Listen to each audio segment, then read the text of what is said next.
sampai berhari-hari yang kita tugaskan. Nah, kalau memang pertemuan ini ingin saya ini tidak ada hubungan dengan demo,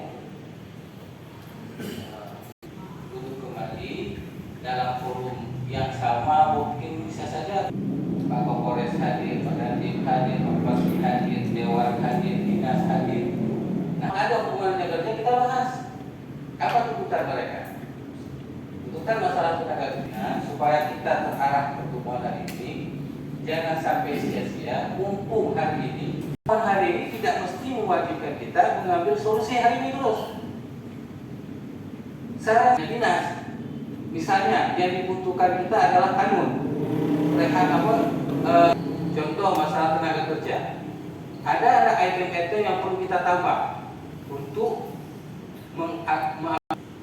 Pak Bupati tugaskan dinas terkait untuk mengkaji kembali, bahas dengan dewan.